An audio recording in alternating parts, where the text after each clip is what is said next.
This is a map of the European Union where before there were separate and independent countries. They have merged together to form a more manageable arrangement. This is the plan they have for the rest of the world. It will be easier to control groups of people with a more centralized form of government. In my humble opinion, this is what they have planned for every continent. The 13 bloodlines will force countries to merge together to make centralized governments across the world. For example, the countries of the North American Free Trade Agreement, Mexico, the United States, and Canada, would come together to form a centralized government. The following is the post-war New World Map. This is an idea that was floating around towards the end of World War II. So the basic idea is that there would be continental quadrants, that people would be forced into like mega prisons. This would make it easier to control everyone. So in my opinion, the goal for the one world government would be creating these super regions to make control more manageable. You can kind of see the seeds for this in the Trilateral Commission, which was created by David Rockefeller and Jimmy Carter. David Rockefeller is in the 13 bloodlines.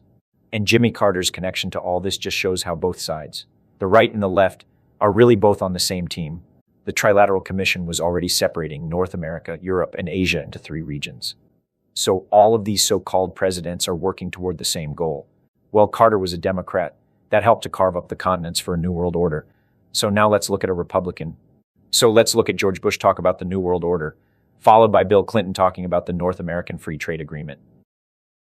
What is at stake is more than one small country. It is a big idea, a new world order, where diverse nations are drawn together in common cause to achieve the universal aspirations of mankind, peace and security.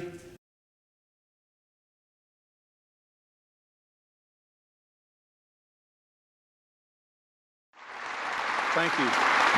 Thank you.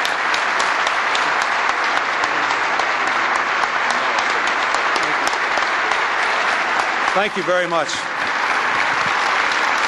Thank you. Thank you. This issue turned out to be a defining moment for our nation.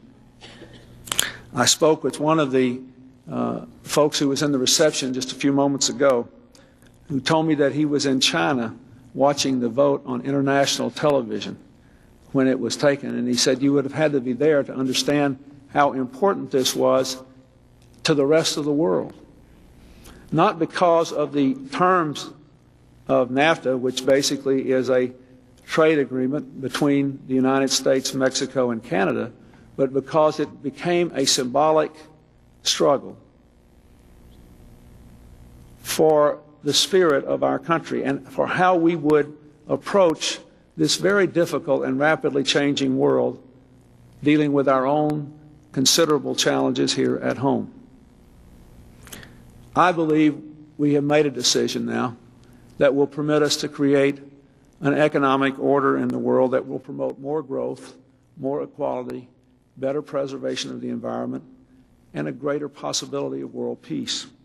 You said you were considering military force to acquire Panama and Greenland. Are you also considering military force to annex and acquire Canada? No, economic force, because Canada and the United States, that would really be something.